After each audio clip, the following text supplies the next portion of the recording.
Yo, RX back with another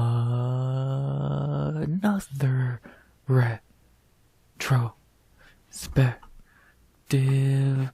This time we did season 1, we did season 2. Now let's go into a little even further in time to season 3 of the Ultimate Fighter territory. I don't think many people have really talked about. Obviously, season 1 has been talked about to death. Season 2 has got a lot of talk over time. Season 3, unless I've just not seen the videos pop up, I've not seen many people talk about season 3. And I really don't get why. It's actually very fucking good. I think better than season 2 for sure. And then again, nothing's gonna pass season 1. But I think season 3 is pretty fucking good. I really enjoyed the season. I think, of course, fighter-wise and all that, again, legendary-wise, and nothing's gonna ever touch season 1.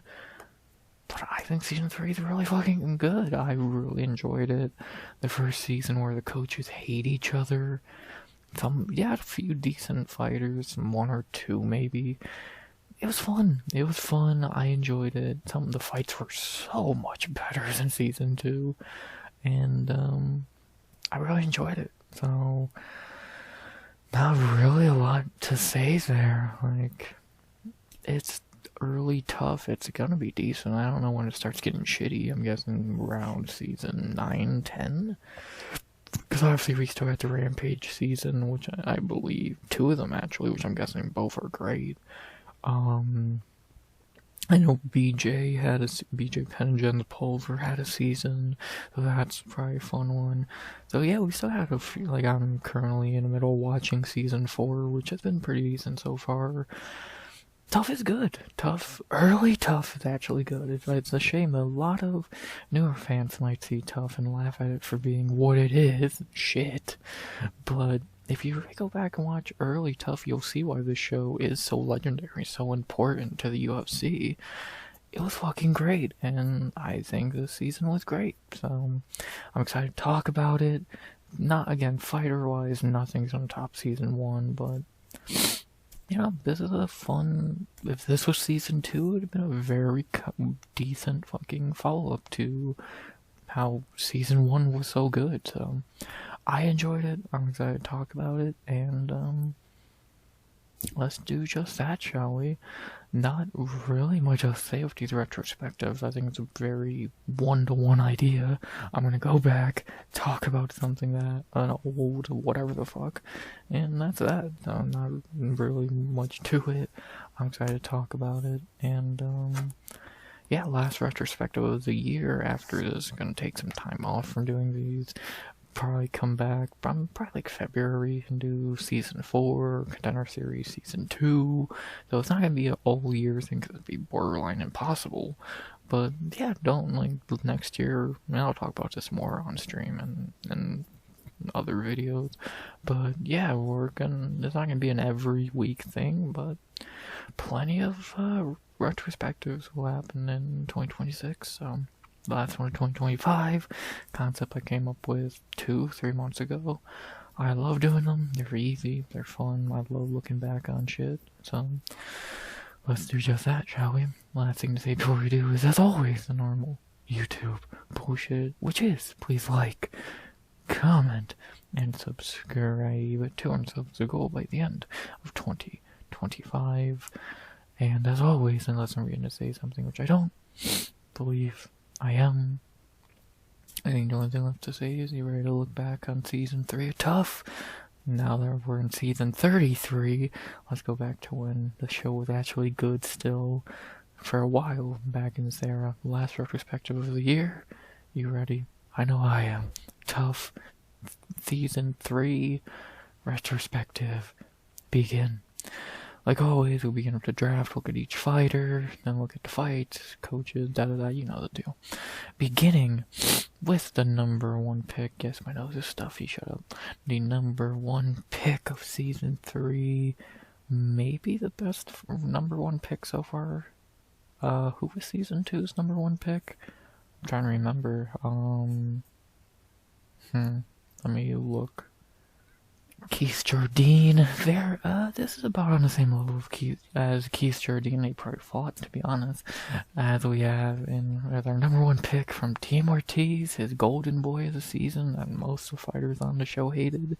Number one pick of season 3, Matt the Hammer Hamill, the one and the only, the man that beat John Jones.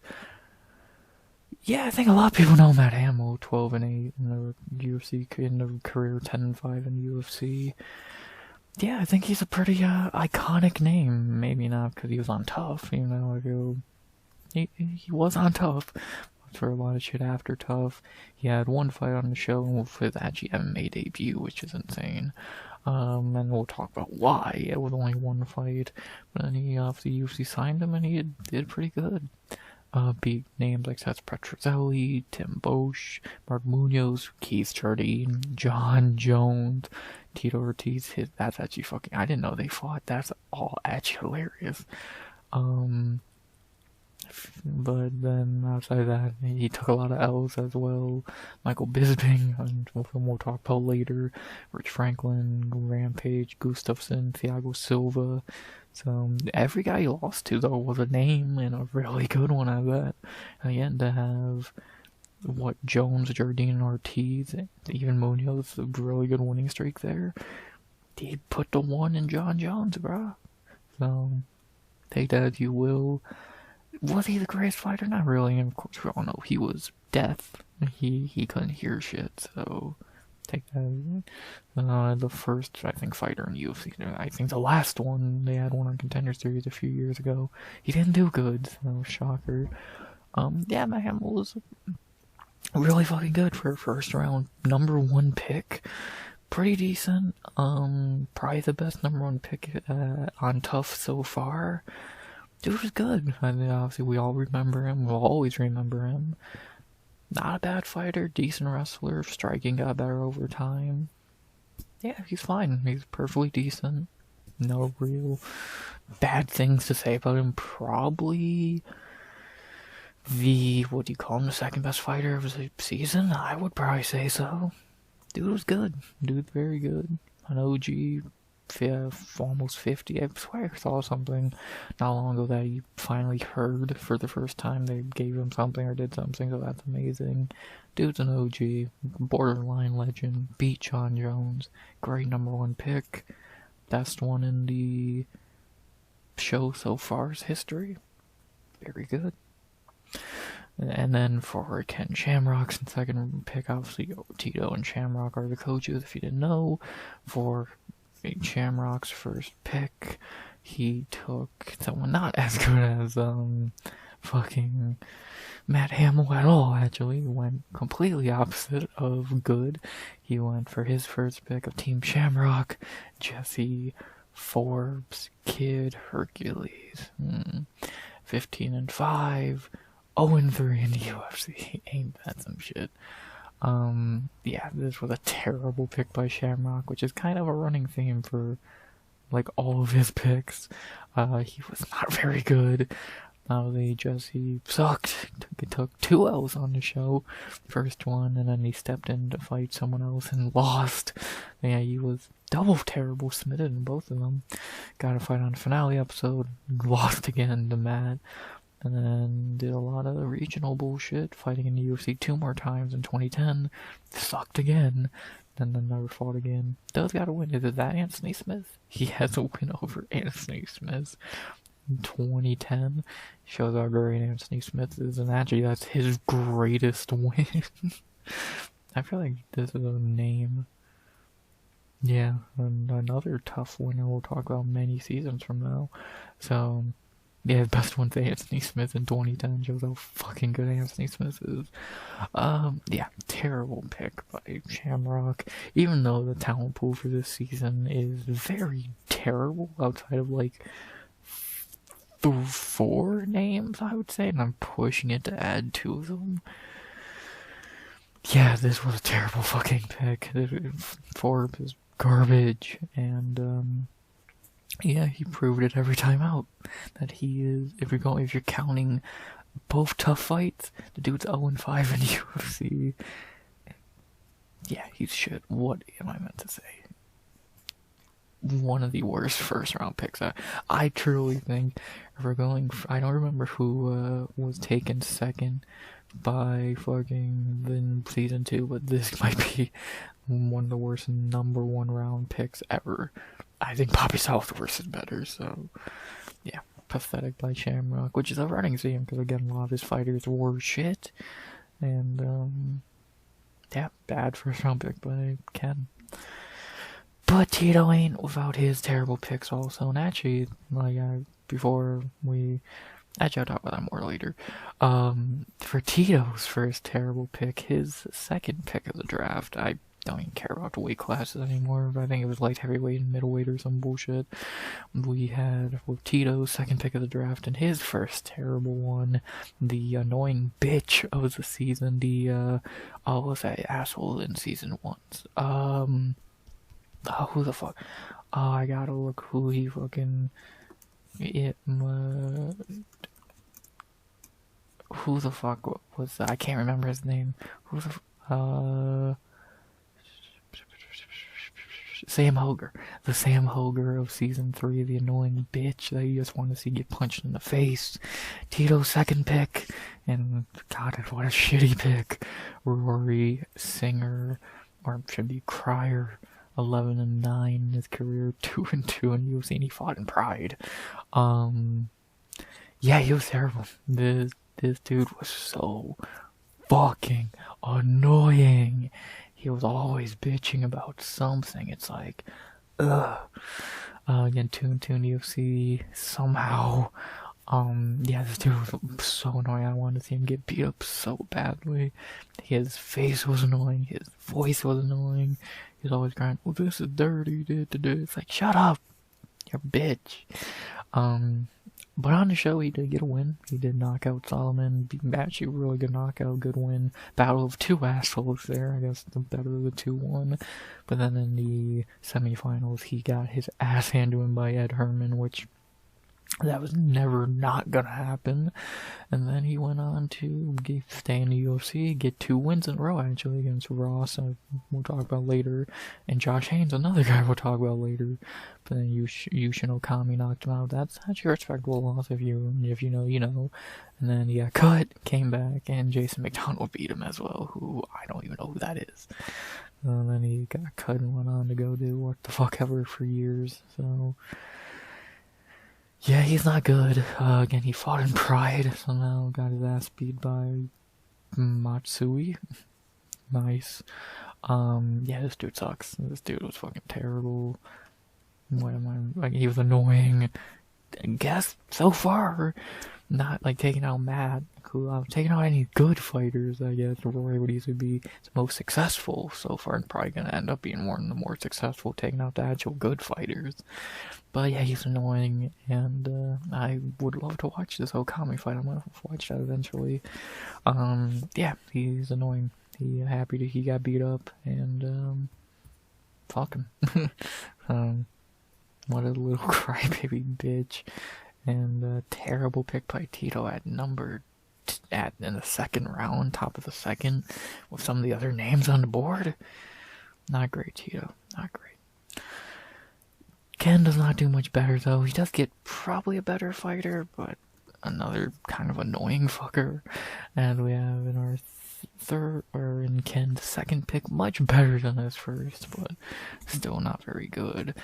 The annoying fighter on Team Shamrock, a guy who just constantly bitched and talked shit about Shamrock. We had in Ken's second pick, Caleb Strines. Great record, 17-11-1. Ooh. 2-3 in the UFC. He was actually the first fight of the season, getting a win. Good win. But then he got beat by Kendall Grove, where I'll talk about more later, but he completely just fucking quit. And that's how he got eliminated. And then he went on again to go 2-3 in UFC, beat Danny, who another guy from the season, another Yushin Okami victim. Jesus, he really like taking out the guys from the season. Beat Chris Liebman somehow. I truly have no idea how he did that. and then lost to Boucher and Corey, and got cut. On to do a lot of nothing. Fought Hector Lombard, loss, shocker. Patrick Cote, fine. Yeah, fought for a long time. As of 2016 was his last fight. So he fought for a while, I'll give him that. But yeah, he was not phenomenal. I didn't think he was anything that special. But he talked and acted like he was the greatest fighter on the planet. He talked shit to Shamrock, which, yeah, he was a shitty coach, but Jesus Christ. Fucking acted like he should have been the coach. It's like, dude, shut up. You're not all that, buddy. You're not.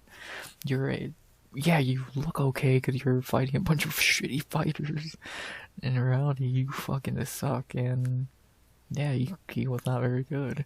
So, again, I don't know how he beat Chris Liebman. That's a fucking mystery among mysteries, but yeah, that guy's ass beat. Got the first one of the show at least to knock out even more, and yeah, he wasn't the worst. He wasn't good either. And, yeah, he was just annoying. He was a little whiny bitch, hated Shamrock for some reason, and, yeah, he completely quit in his semifinal fight. Literally, I don't even say that as a joke like I do a lot of the time. He did quit. Like, I'll talk about it more, but the dude literally quit, so. Not a great look. Not a good fighter. Man. Better pick by Shamrock, but that's not saying a lot. And then, for Team Ortiz's third pick, he got the fighter of the season, the Rashad of the season, obviously the best fighter of the season on the board, whatever, the Hall of Famer, the legend, kind of, the shitty commentator, the fighter of the season, One Eye himself, Michael Bisping. What can I say? When you look at this draft board, which fighter jumps out the most at you? Exactly. Bisping. Champion. I think the only guy to even fight for the belt, let alone win it from this season. Do I need to talk about Michael Bisping? Fuck no. Obviously he won the show, won his first 2 fights of ease, won the finale, and then obviously had a crazy UFC career, so ups, downs. He fought Rashad. That's funny. I didn't know he fought Vanderlei. That was probably a great fight. Hendo, yada yada. Jason Miller. He actually coached the season against Miller, so that's probably insane. Chael, that's an insane fight to think back on. Vitor kicked his eye out. Rockhold beat him, and then he beat Rockhold for the belt. Hendo, we all know the fucking Michael Bisping story. Legend, in his own right, I guess. Terrible commentator, the worst, actually. But, dude, what a good fighter. Yeah, he was good. Again, fighter of the season. What do you call him? The first successful British fighter in the UFC? 'Cause I'm trying to think, unless I'm forgetting someone. They really didn't have shit around that time, and even for a while, so good on him there. Again, what can I say? When you look at this draft board, the name that jumps out first at you is the best fighter on this season. So, again, that's not saying a lot because the season sucked, but still, he showed he was good. Won a belt. Do I think he would stack? Do I think he's the weakest fighter of the season so far between him, Rashad, and Forrest? Probably. I would say Rashad's better and Forrest is better, but, Bisping was good. I'll give him his flowers. Fighter of the season. Shitty commentator, but he did a lot of good in the cage. And, good on him there. What else can I say? Did I say his record? 20-9 in the UFC. Very good. And then Ken follows up with a shitty pick. Let me try and get this dude's fucking name. Ross. Did I spell that wrong? Now we just do this. Jesus Christ. I'm not gonna have the fucking 20 tabs open for every fighter. That'd be goddamn stupid. Am I spelling it wrong? Or am I stupid? Y'all see that's how it's spelled, right? I'm not stupid. There he is. Why the fuck? So, oh, there's no E. Why the fuck does Wikipedia have an E in this name? See, I'm not stupid. Whatever. And with Ken's third pick, another terrible one, especially following Bisping, and this might be his worst one.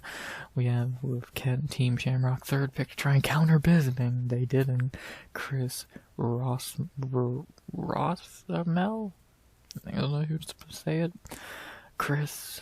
0-1 in the UFC. Lost on a show to Bisping. Yeah, complete in and out. Not much to say here. Dude doesn't even have a fucking photo and he's on The Ultimate Fighter. You could get a photo. Started off his MMA career 0-2, ended on a 2-fight skid. Poetic. Yeah, again, lost to Bisping, fought and had one UFC fight, got beat by Rob McDonald, a Season 2 alum, right? So that was just a battle of shitty fighters. And, yeah, he was shit.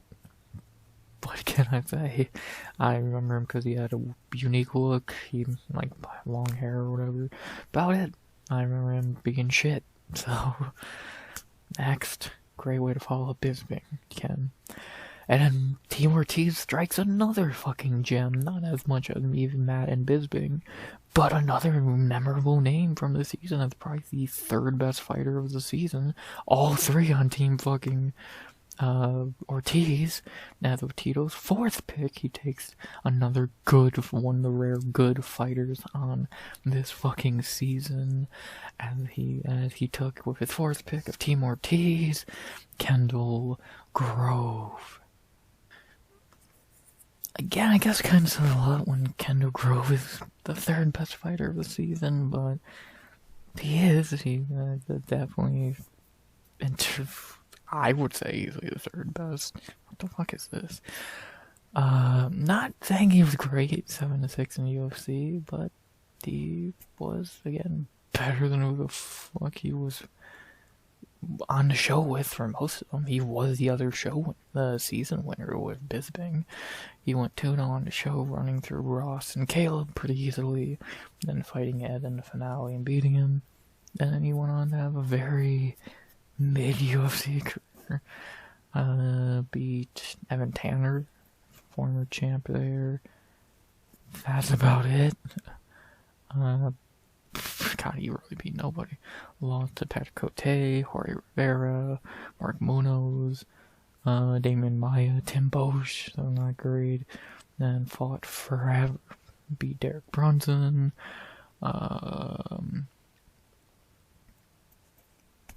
Not much else. God, he really did not do much. Fought in BKFC a few times. And fought Hector Lombard. And then he was fighting as of 2023 in KSW. No loss, but still.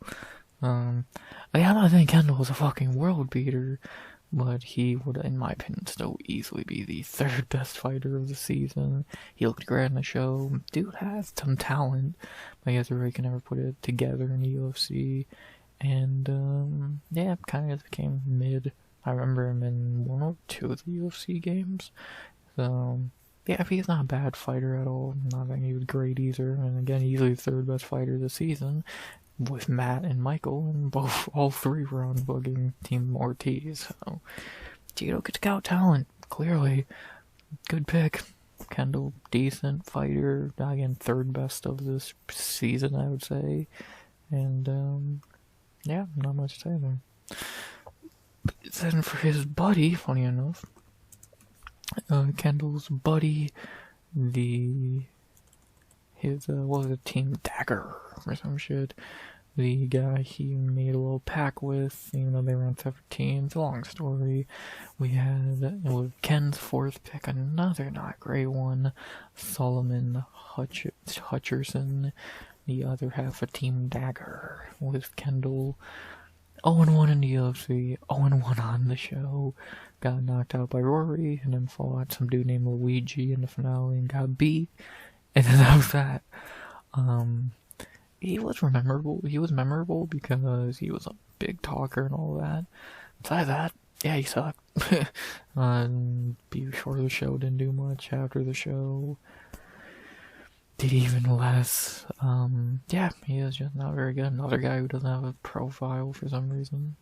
Some should really fucking update that. And, yeah, just not really too much to say here. Just not a very good fighter. Memorable for the Team Dagger bullshit with Grove, but yeah, he was not very good, and he was a better talker and all that than fighter. So not much to say there. Very annoying. It was very good to see him get knocked out, to be honest. Then we have with the 5th pick of Team Ortiz, and maybe the joke of the season, the dude who quit at midway through the season for the dumbest reason. We have with pick 5 of Team Ortiz, another swing and a miss for them, but when you already had 3 best of the season, who cares? We have the 5th pick of Team Ortiz, the joke of the season, Noah Inhofer, I think that's how you say it. Yeah, so this is an interesting story with this motherfucker. Though he wins his first round match against Jesse as probably the underdog, to be honest, looks good, gets to win, etc. Then, not long after that, he asks to leave to go do something, or make a, no, he wanted to make a phone call, which obviously is illegal on The Ultimate Fighter, and, now fucking, he wants to leave because you're wondering why. Would it something happen to a family member? No, he got a letter, and it was by his girlfriend who thought he was cheating. And he wanted to leave and go fucking do whatever the fuck. You're a fucking idiot. And he did. He left. He openly fucking left. Are you fucking dumb? Like, for no reason. If a family member or something happened to them, sure. But no fucking reason? Fuck her. No, who fucking cares, man? It's a bitch. Fuck her, man. You left when you actually look like a decent fighter. For that? You're a fucking idiot. Everyone made fun of him after the fact. Dana made fun of him. Pathetic. Fucking pathetic. What can you really say? You're a fucking moron. You're a loser. You're an idiot. Whatever term you want to use. All of them can be true. This dude's a fucking moron. There's no good reason in the world to leave for that. For a girl, bro. Do better. Pathetic. What can I say? What the fuck can I say? You're a joke. Idiot. After that, we go for a lot. Not the last couple are not gonna take too long. I like maybe 1 or 2. The rest are kind of shitty. As we have with the next pick a team at Shamrock, somehow an upgrade from Noah. As we have a pick who, yeah, we're not gonna waste much time on him and a lot of others. We have with the 5th pick a team, 5th pick a team Shamrock, another subpar fighter at best. We have Mike Nichols, no relation to Bo Nickel. I think 1-1 in the UFC. On the show, he got beat by Matt Hamill in a great fight, and then won on the finale episode. Didn't fight again in UFC 2007 when Stephan Bonner beat him, and that was that. Never fought in UFC again. Went on to fight really no one. Did grappling in 2019. And that was that. Forgettable. Not a terrible fighter.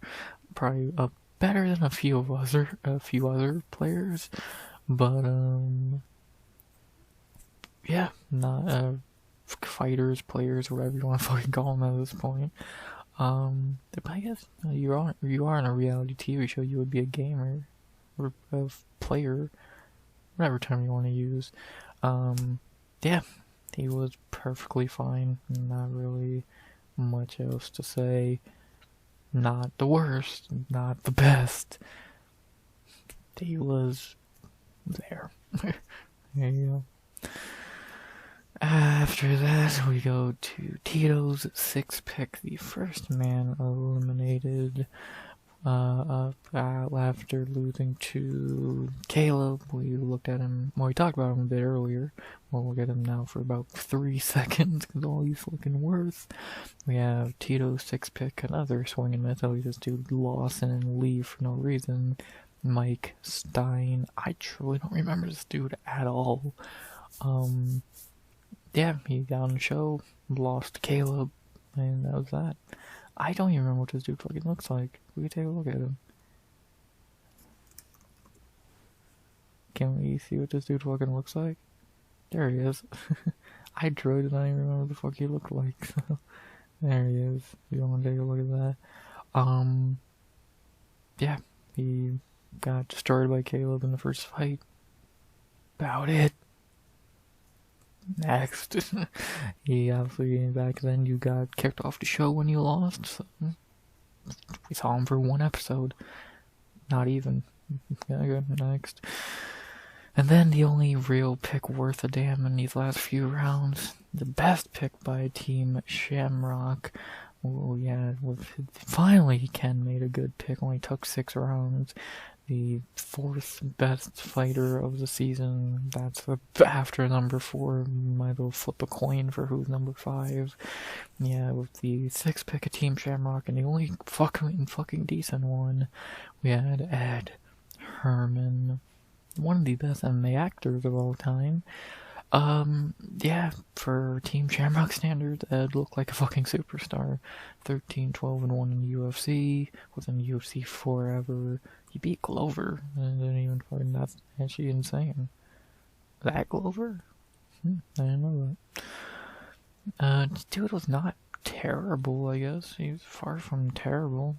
Still the 4th best fighter of the season. On the show, he ran through Danny and Rory pretty easily, pretty easy cakewalk to finale, and then lost to Kendall, and then became one of the most forgettable mid-fighters of all time. Lost to Damian Maia, Alan Belcher, lost to Jacare, Jake Shields, Taos Ladies. I'm trying to find a win for him. Jesus Christ, Derek Brunson. He beat Tim Bosch. There you go. Nikita Krylov, CB Holloway, John Vellante. He did beat Patrick Cummings. And then the legendary Mike Rodriguez fight where he pretended like he got nut-shotted to get a timeout and won. Pussy. And ended on a 2-fight losing streak against Zoe and Cummings. And, yeah, he was mid. I think calling him mid would be a fucking reach. He was shit. Yeah, I have no real respect for him after that bullshit he pulled against Mike Rodriguez where he went full actor mode. He was below mid at best. He beat up tomato cans on the show and lost to Kendall with ease, so... Yeah, he sucks. What can I say? No respect for him. 4th best fighter of the season.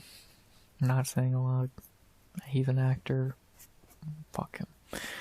Final 4, and there's not much left in these Final 4, to be honest. This is easily the weakest talent pool for Ultimate Fighter up to this point.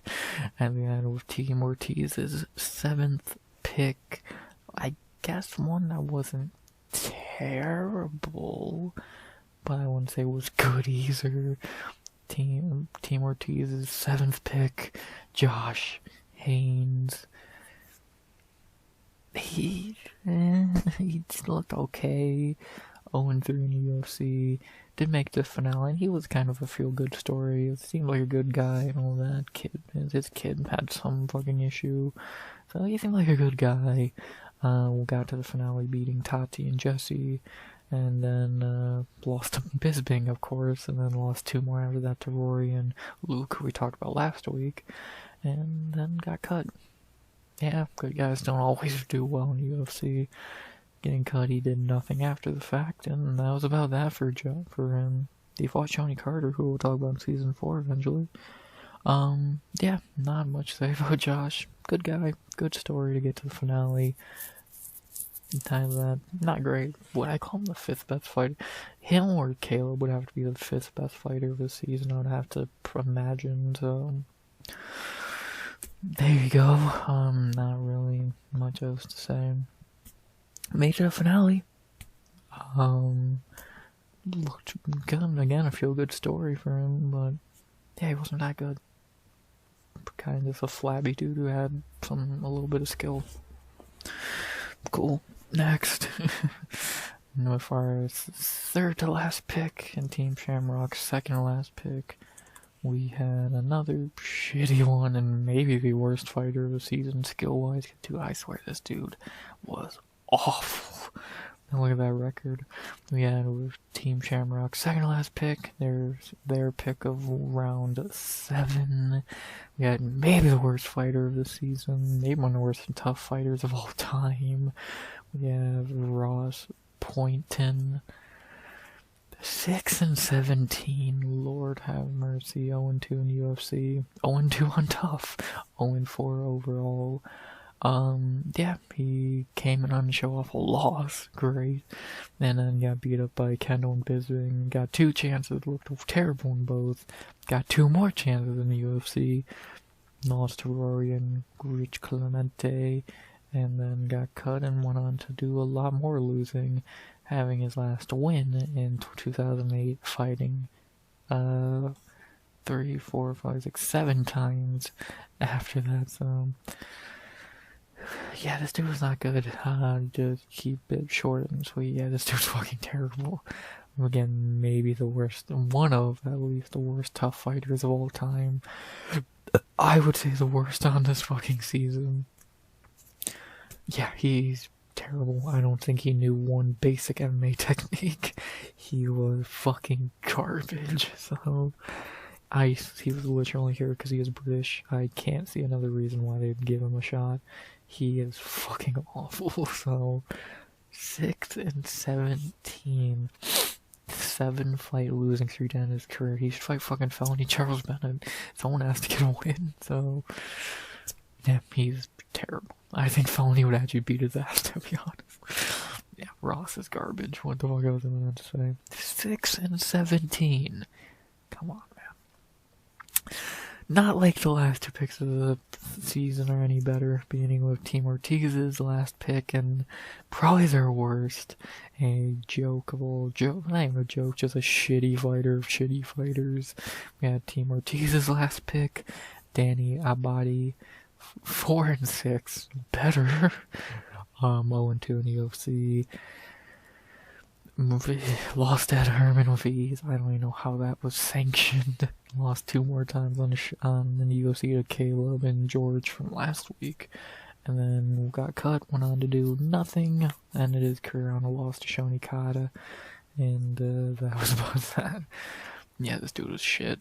His only contribution to the show was being Matt Hamill's friend when everyone hated him. And yeah, not really much to say. So yeah, you were Matt Hamill's buddy. Cool, you were shit. He did survive the last fight, or was he the last fight around 1? One of the last fights, so he was able to be on the show for a while. But yeah, he sucked. What am I meant to say? Jesus Christ. So maybe from Jordan. Have they even had a fighter from there since? I don't think so. That's cool. Good for him there. And then finally, the last pick of the draft, the Mr. Irrelevant of the season, taken by Team Shamrock. I've spelled his name backwards. We had probably not the worst, actually probably better than the last 2 guys we talked about, not saying much, but probably true. The Mr. Irrelevant of the season, Team Shamrock's last pick, and truly, again, probably better. I would say he's much better than Danny and Ross. We had Mr. Irrelevant of Season 3, Tati Fletcher. Or I think they say Tate or some shit. It's Tati, let's be honest. Or Ta-it. So, either way. Tati is what I'm gonna call him. Oh, no, not even the UFC, that was a WEC. WEC. Got on the show, lost to Josh in a very good close fight, and then yeah, that was that for him. Simple. I think that might have been the last fight of round 1, maybe 1-1 after the fact, and never fought again. Yeah, from what I saw in that one fight, he's better than him,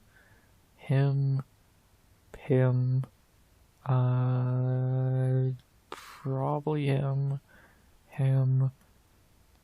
So yeah, he's better than half the fucking draft, and he was taken last somehow. But I'll give him that. He was better than at least like 6 guys. But yeah, that's not saying a lot. He was not very good. Yeah, actually, again, he did perfectly fine against Jesse, so take that as you will. But clearly that didn't lead to much after the fact. He was subpar, and yeah, that's about Mystery Relevant. Fought one time. Yeah, about it. And there you go, that was the draft and the fighters. Obviously, the steal of the draft is Bisping at number, even if it was only the 3rd, still, that's a steal, a complete steal. The worst pick? Fuck, Ross anywhere but the last pick, maybe. Or maybe Rory, where actually, no, probably not. The worst pick of the draft is Ken not getting Hamill, Bisping, or Grove. You could add any of the 3 best fighters, and you decide to take none of them. You took crap, mid, crap, mid, okay, crap. Like you, like, I get hindsight 2020, but for fuck's sake, you're telling me these 2, even on paper, then didn't look better than half of these guys? Come on. So that just shows how awful Ken is as a coach.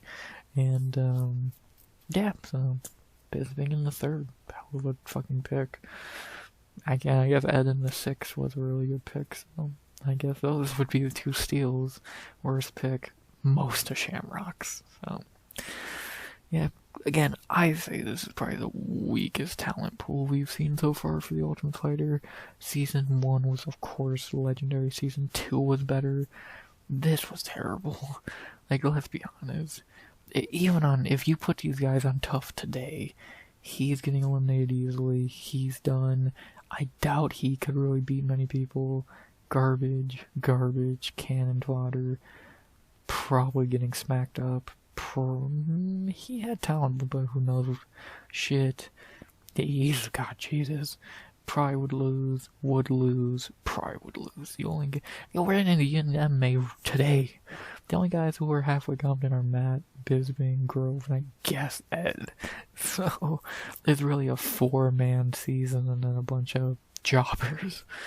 So it does really bad scouting here by the UFC for this season.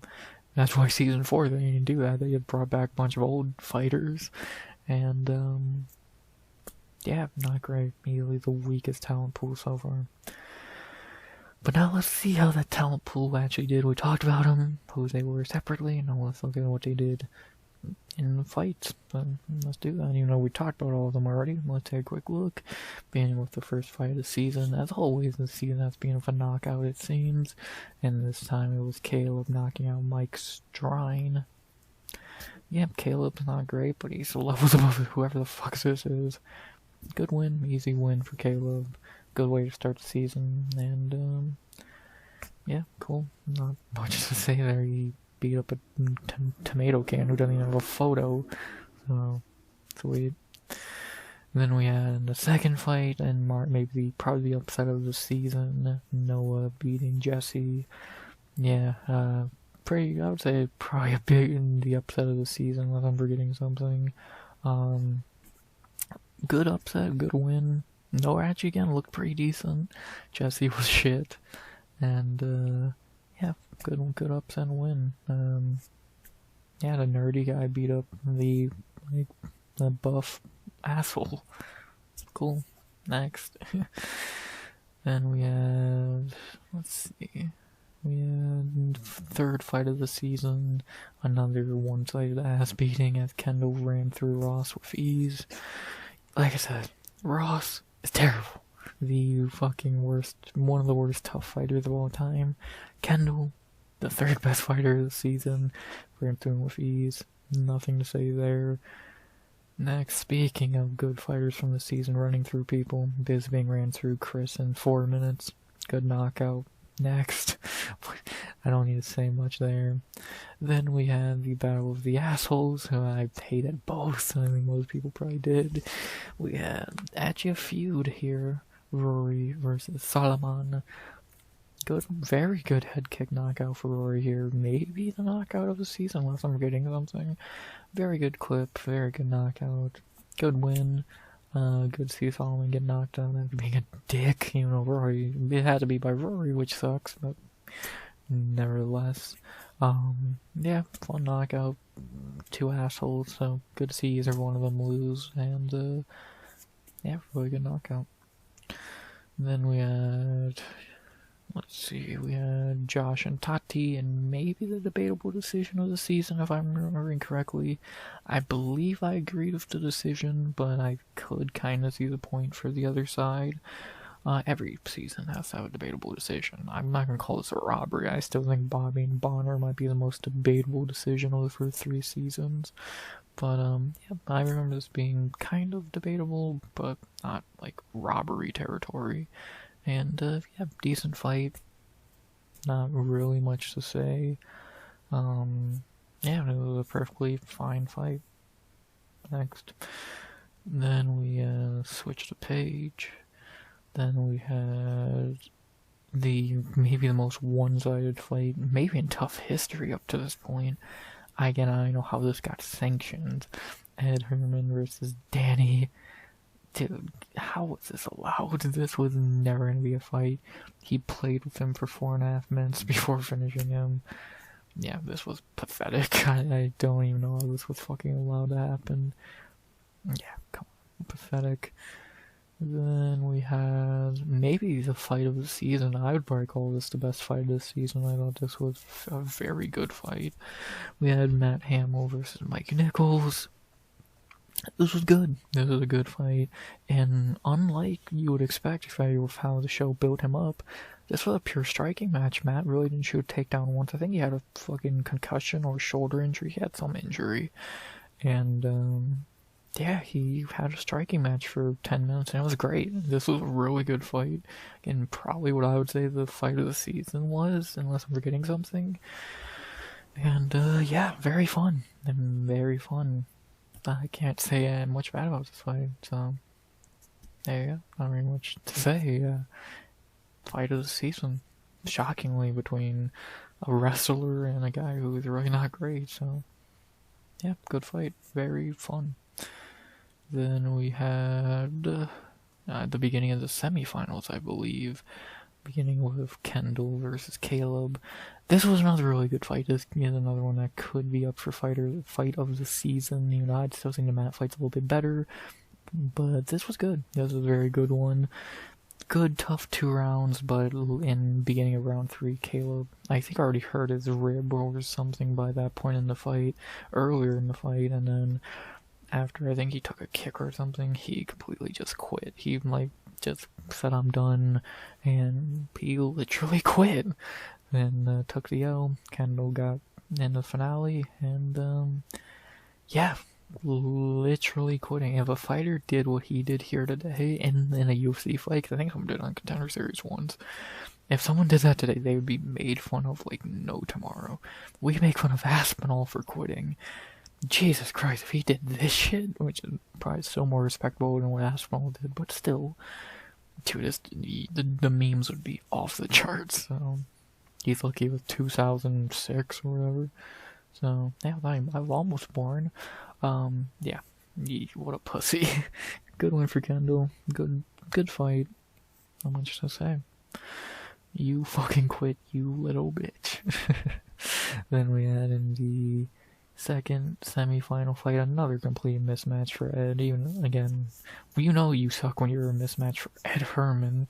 We had Ed versus Rory. Another fight that was not competitive at all.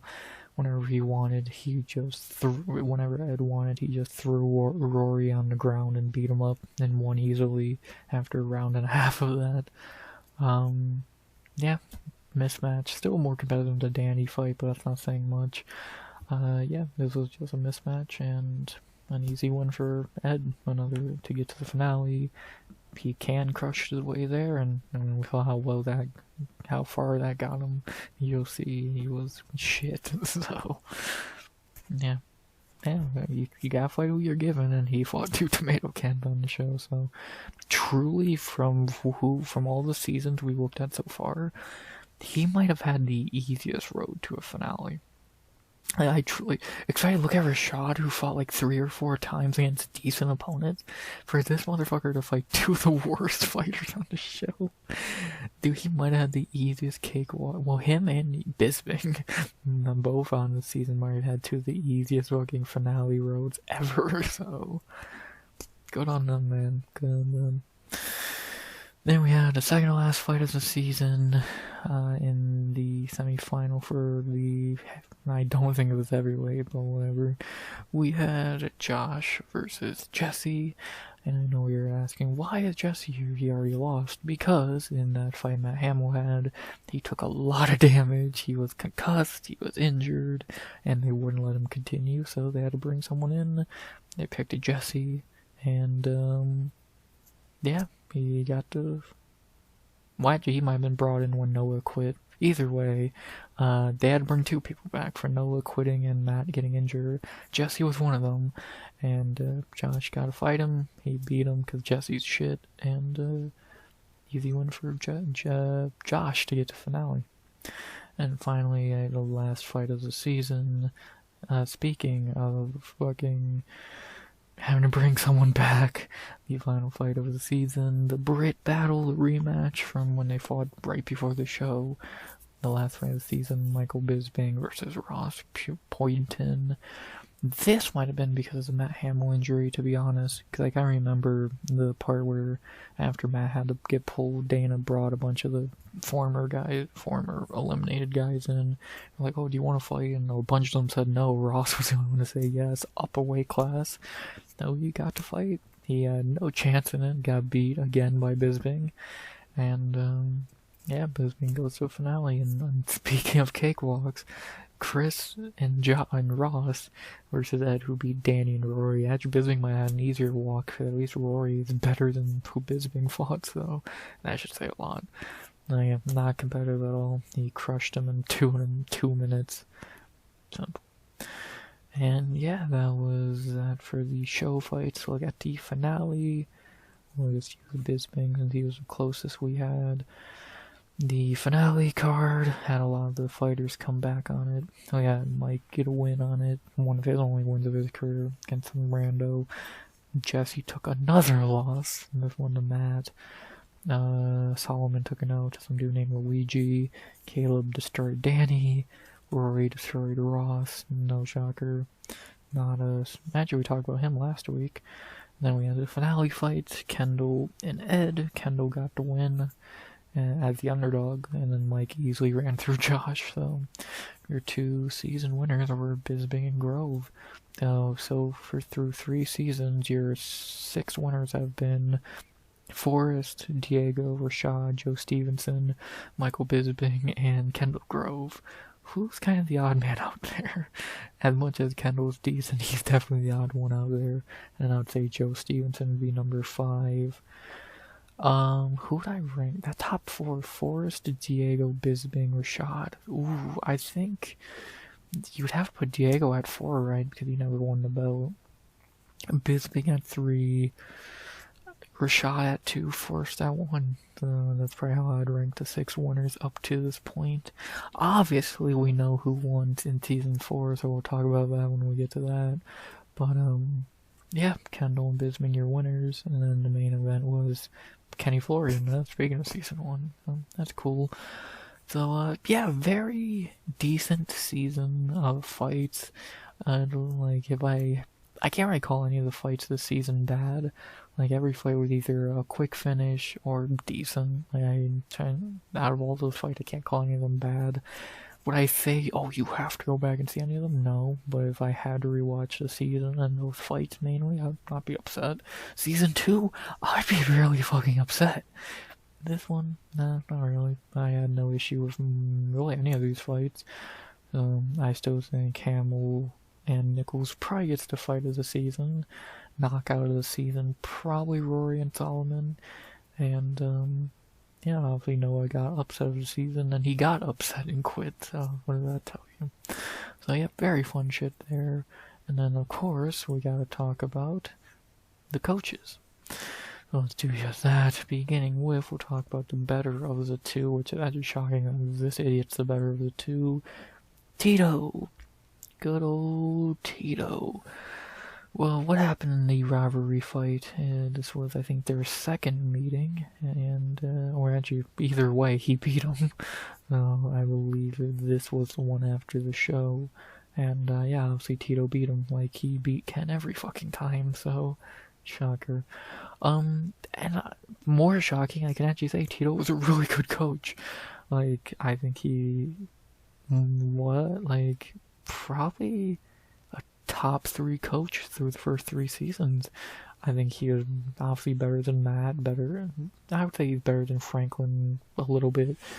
So, Randy and Chuck, that's a tough debate, but yeah, I'd say Tito's a top 3 coach through the first 3 seasons. He was good, he cared, he was a good coach. He really was a good coach. He scouted talent well. Again, he got the 3 best fighters of the season on his team.